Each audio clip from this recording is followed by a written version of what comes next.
Hi guys, and welcome to week 5. I don't know if you guys have been waiting for it, but this is our first week that we get to actually animate, so I'm very excited.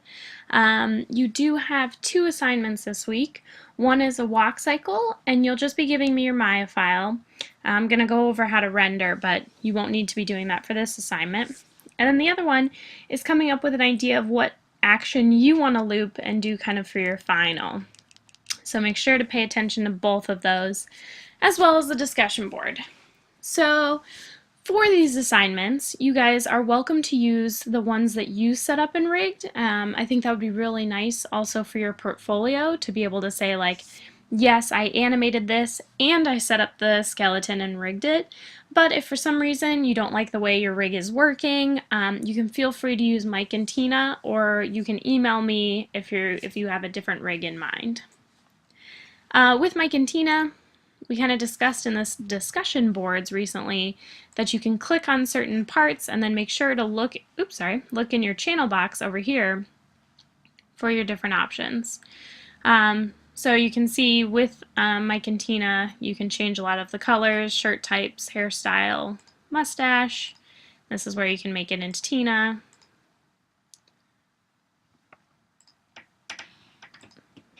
There we go. I'll leave it as Mike for now though.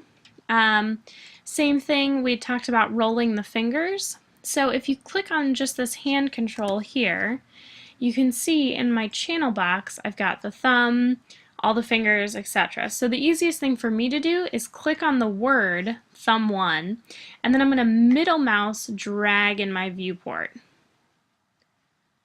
So you can really see how far you want to do. Let's try with middle 1.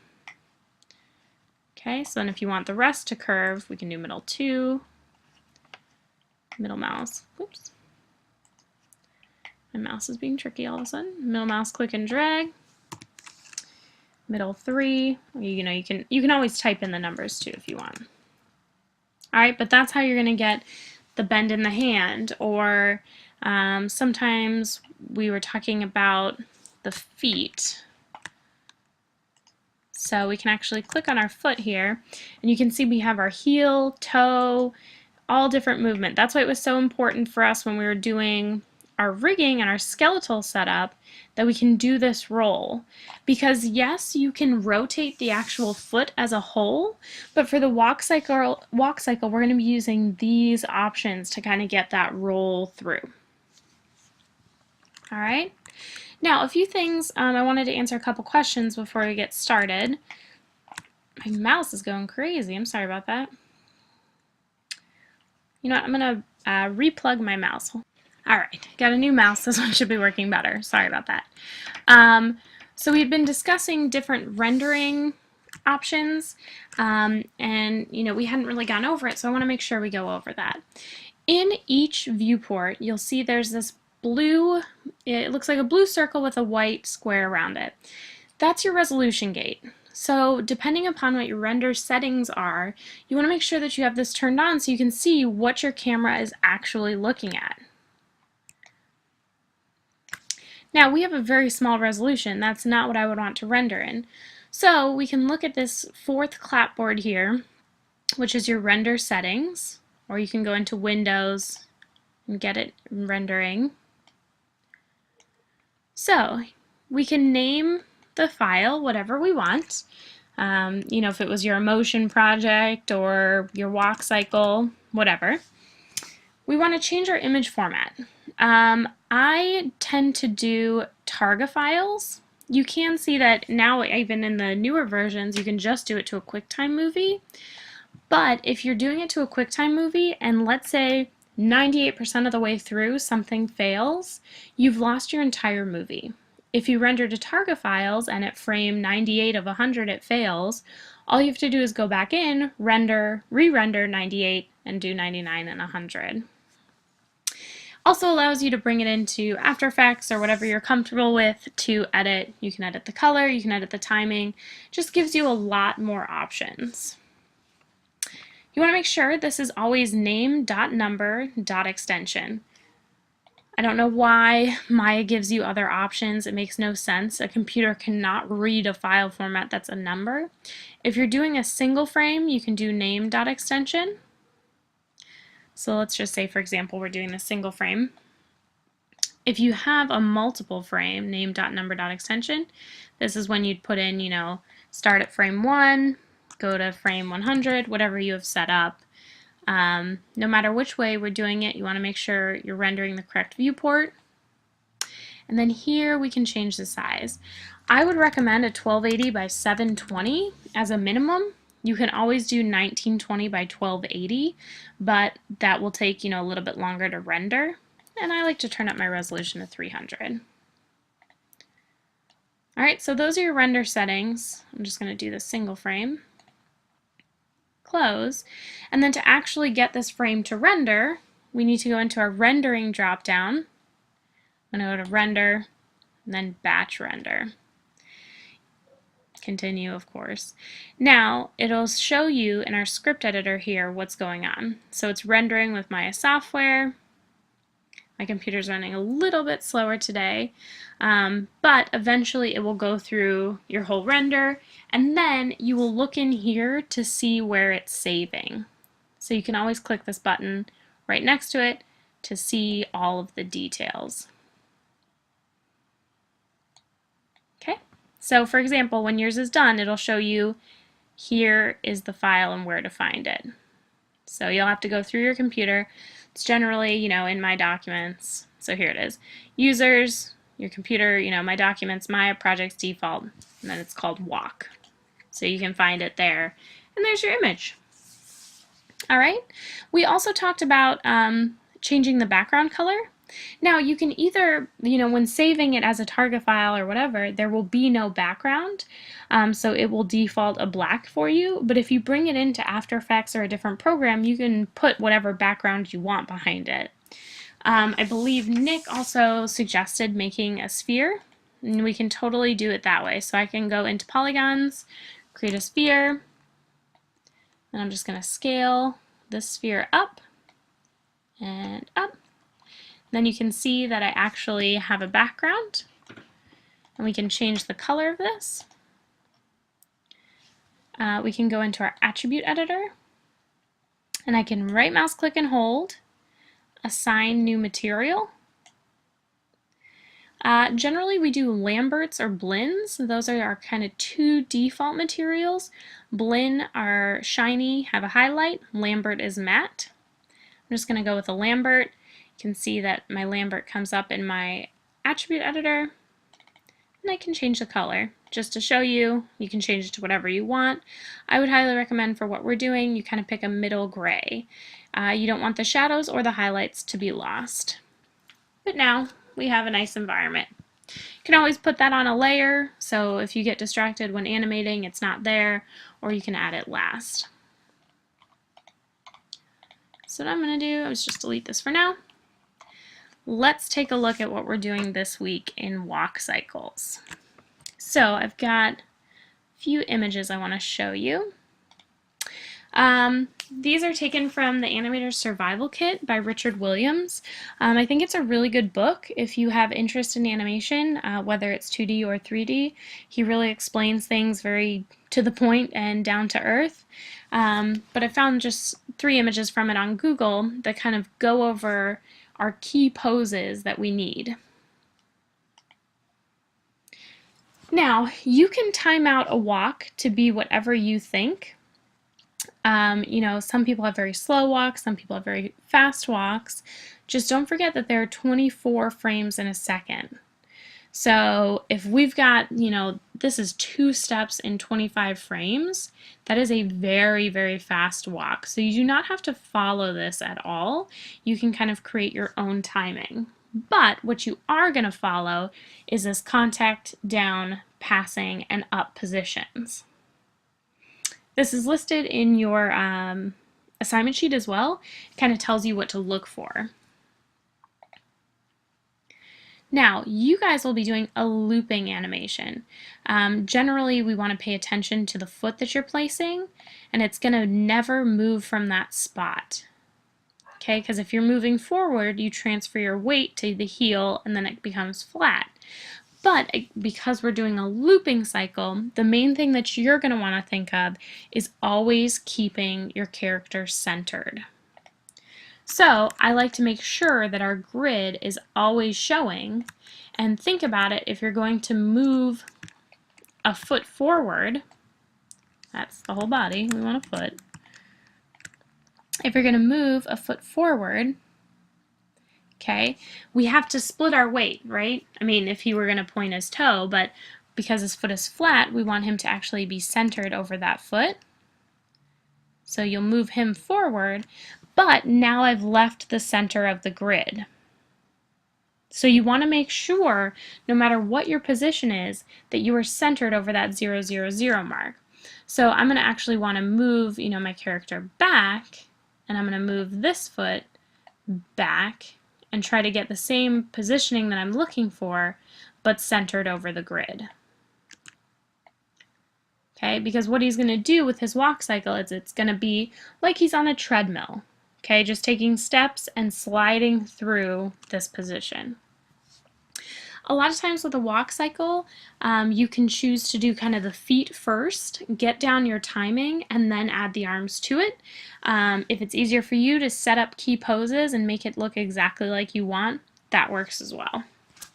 You're generally going to set these 4 key poses, your contact, down, passing, up, contact, etc. repeated. You're going to want to set those, but it's important that you realize that each of these controllers has their own timeline. So for example, if I set his foot and I hit S on the keyboard to set a key, that means at this time and space, at 1 frame, this foot will always be there. And then if I go forward, let's say it's going to take till frame 10 to do something. If I move that up and hit S on the keyboard, you can see the red line, so it's set a key. You need 2 keyframes to make any movement happen. If any of you are new to animation, please let me know. We can go over a little bit more in depth what has to happen for setting keys or animating. I think most of you are new to doing it in Maya, but please again let me know if you're new to it completely. But we have a lot of controllers here to deal with, right? So it's going to be a pain to remember, like, let's say I set up this great position. Who knows what I'm actually setting up, but whatever. So I set up this awesome, oops, can't see what's actually moving here. Okay, I've set up this awesome positioning, and then I'm like, shoot, I don't remember what I set keys on. Did I set this foot? Did I move this one and set it?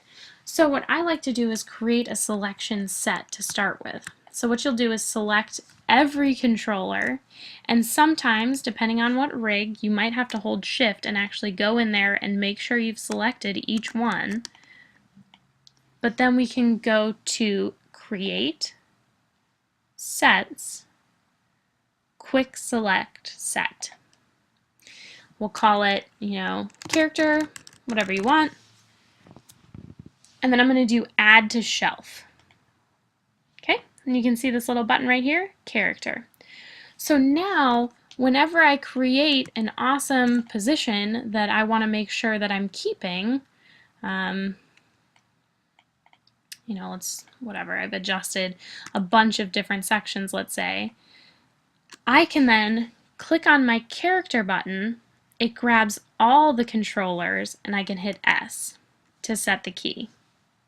You can do this along the way. I mean, feel free to still select them as you go if you're like, okay, I'm at frame 13 and I know that this needs to rotate. Oh, not that. His arm needs to rotate, or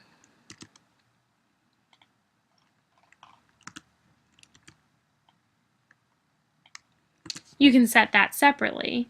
But just know, again, every controller has its own timeline. What I did his arm. But so you can see, I only have the keyframe at 1 where I set it all for that. The feet, I've got one at 1 and 10. All right. To add frames to your timeline, you can actually click on these to zoom out, these little boxes. But we can type in here the number of frames that we want. So now you have plenty to. Now, if you can make, for ours, you won't need 200 frames. You're just doing 2 steps because it's a looped walk cycle. So you won't need to do more than that because it should start exactly where it finished. So you can decide, if you want to do a second per step, that would be 48 frames.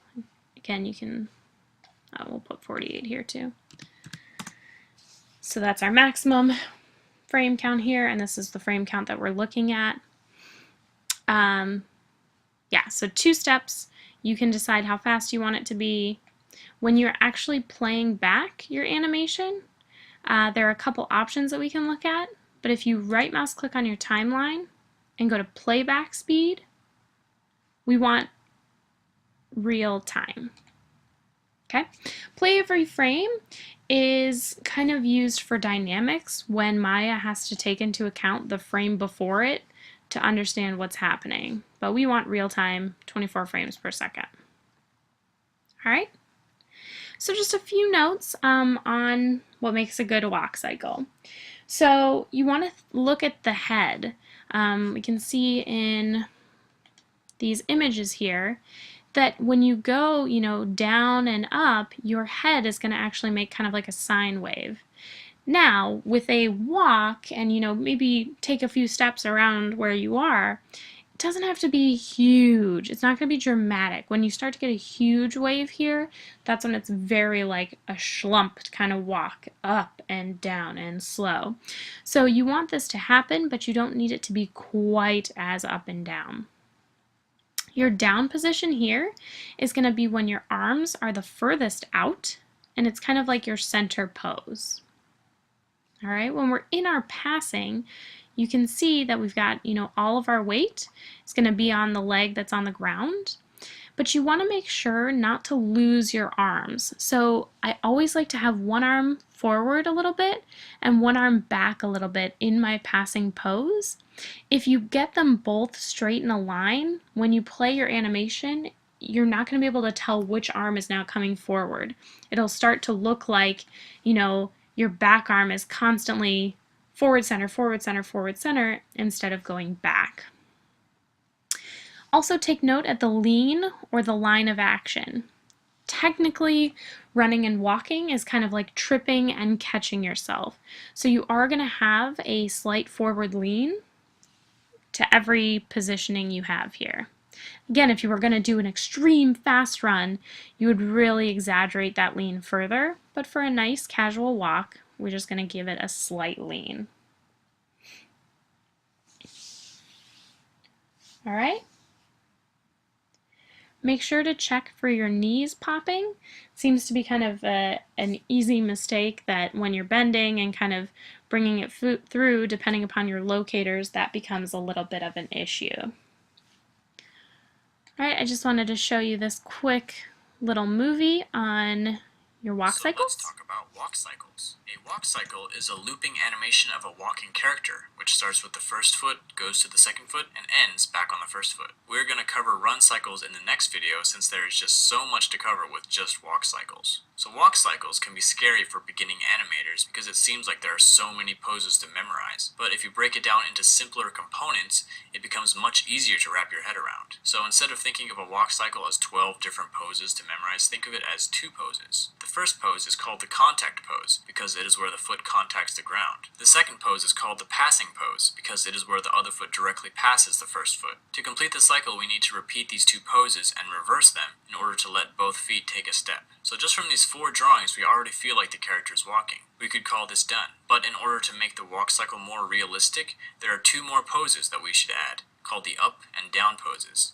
These are where the head is highest and where it's lowest in the cycle. The down pose happens right after the contact pose, and the up pose happens after the passing pose. If we didn't add these poses, the walk would look very flat, with no bounce at all. So if you're just starting out, it's okay to just use 2 poses, but know that ultimately there are 4 poses that go into each step of a walk cycle. When making a character walk across a screen, some people will make the walk cycle first and move the cycle across the screen. While this will save you some work, it can sometimes look mechanical and slidey, like a video game character. A better solution is to hold the cycle in place and have the background move instead. Otherwise, you would animate the whole sequence from start to finish. This gives you the most control. It's important to map out where you want each step to take place and space them out evenly, both on the stage as well as on the timeline. Drawing someone walking across the screen can be one of the most annoying things to animate if it's not organized well. Place the contact poses first, add the passing poses, and then fill in the up and down poses. The arms can be added at the same time as the legs, or they can be added afterwards to simplify and isolate each process. The arms are farthest apart from each other on the down pose, and closest together on the passing pose. They should be opposite to the legs, meaning the right arm is in front when the right leg is in back, and vice versa. You can also have the arms doing whatever you want throughout the walk. Just put the main poses in first and fill in the in-betweens. When animating a walk cycle from the front, the same rules apply, except the two poses you want to draw first are now the up and down poses, because these are more clearly distinguishable from the front compared to the passing and contact poses. Personality can be added to a walk cycle by adjusting a few factors. These factors include timing, position, and offset. To give our character a sad, depressed walk, let's hunch him forward, make his contact pose and down pose take much longer, and droop his arms down low. His up and down poses should be close in height to take away the bounce. To give our character a happy, proud walk, let's lean his body back and change the timing to emphasize his contact pose and bring his arms way up. Then let's offset his arm movement so that they are 2 frames ahead of the legs. Alright, so I wanted to show you this so you can kind of get excited about what we're doing. There is a lot of different ways, and we're not moving it forward, but I did want you to be aware of the differences. So this week, again, you'll be turning in your Maya file. I do want to see this resolution gate set up so that you can tell, where your walk cycle, how you're framing it. You will be, mainly focusing from a side view, but you do want to check your front to make sure that it's actually working as best as possible. Your arms and legs should always be opposite, which you think, you've been walking for how long, you understand, but sometimes it gets a little confusing. You can always, I just always take a few steps when I'm at my desk, do a little bit of animation, take a few steps, see where my hands go, see what my fingers are doing, what is my shoulder doing, what are my hips doing, all of that. So let me know if you have any questions, and I look forward to seeing your walk cycles.